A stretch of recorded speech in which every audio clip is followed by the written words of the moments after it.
يعيش سامي ذو ال10 سنوات مع أمه ماريا في غواتيمالا.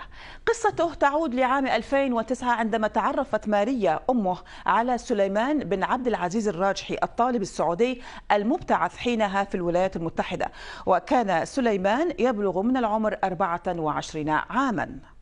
وفقا للوثائق التي اطلعنا عليها، اعترف سليمان بنسب سامي له، لكنه تركه وغادر عائدا إلى السعودية عام 2011.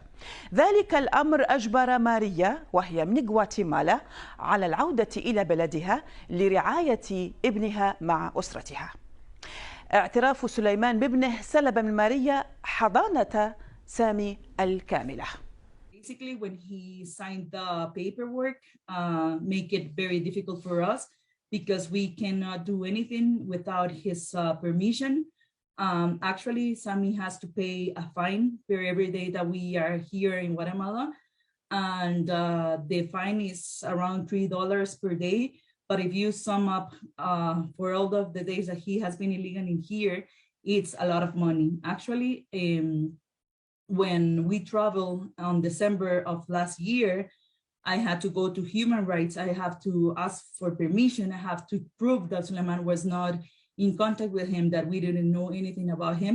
I had to pay a fine of $6,000 per all the time that he were here as an illegal, because we were living in Guatemala since 2012 until today. So for us, it's very important to get Sammy's custody.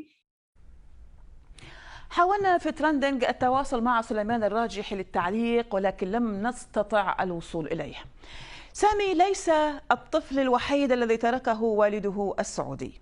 كثيرون تواصلوا معنا يودون سرد قصصهم، ربما يتعرف عليهم اباؤهم الذين ظلوا يبحثون عنهم منذ الصغر.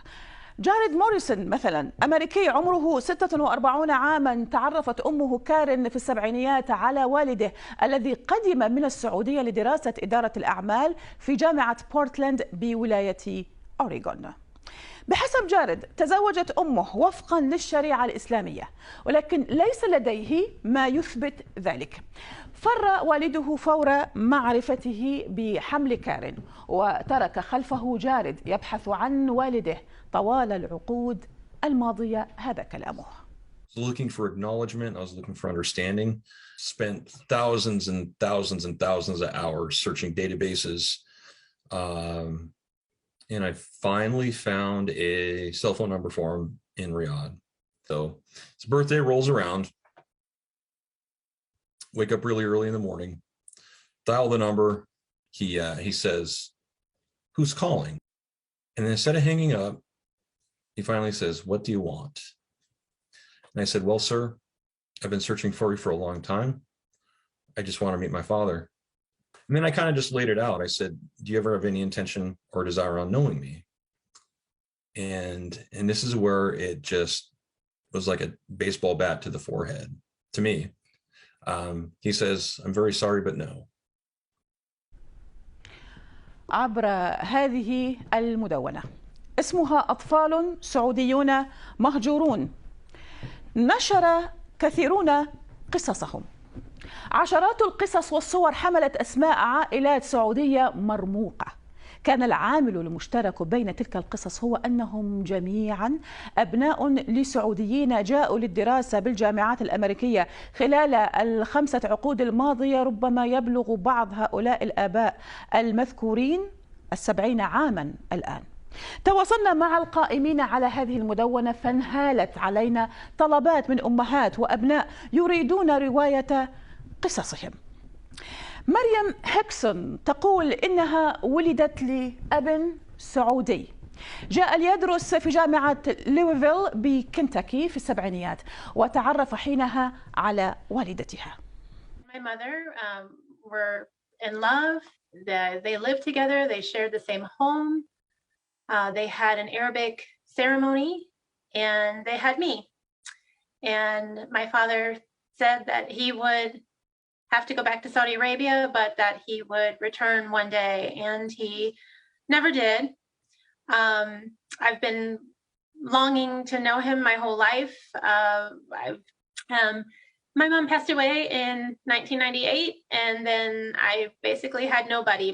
I was raised by my grandmother, my mother, and my sister, and they've all passed away. So then I suddenly found myself with no family. I joined 23andMe. It's an ancestry website where they take your DNA. And it did, of course, I had no doubts that I was half Saudi, but it did confirm that. It confirmed my heritage. تحليل الحمض النووي لمريم أشار إلى أن ما نسبته نحو 45% من جيناتها يأتي من السعودية، تحديدا من منطقة القصيم. نتحدث عن سيدة أخرى اسمها ميغان واتفورد، فهي أم لطفل يبلغ من العمر 10 سنوات. تقول إنها قابلت والدة طفلها أثناء أيضا دراسته في جامعة بوردو بولاية إنديانا، وعبرت ميغان عن غضبها من استغلال بعض الطلاب للنساء الأمريكيات لمساعدتهم فقط على التأقلم على الحياة هناك وتركهم بعد ذلك بعد انتهاء دراستهم. It's very disheartening, I would say. It's to not understand in the culture, firstborn son is supposed to be something that is a big thing. And however, very distant after it happened, very distant after the fact that, I didn't get an abortion. He had many chances to see Isaac because I called him the day he was born. I tried to send him pictures. Unfortunately, his son was sick when he was first born. He almost died. My hopes was that at least if he held him in his arms, it would keep him from just abandoning this child. He told me, he goes, there's no way I could see him and then leave him. So he knew that he was leaving regardless of what the situation was, and that's not right. No person should feel that way. No child should feel that way. No child should feel like they're unwanted or left behind,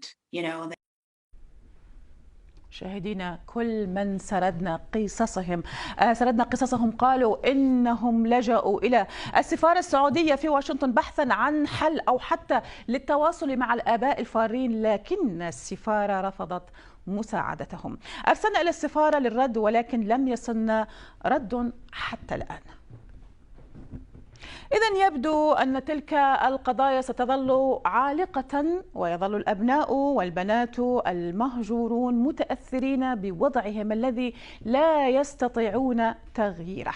هذه هي الرسائل التي أحبوا إرسالها لآبائهم الذين يحاولون التواصل معهم دون جدوى.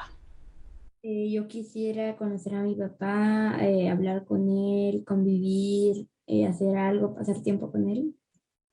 Why? What was the, caused such fear that drove you to leave?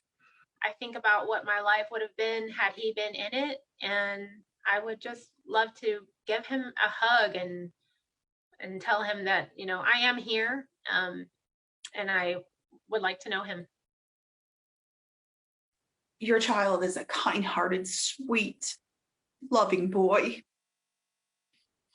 who really deserves to have all the same things as far as, love, family, education, that maybe he's not going to get.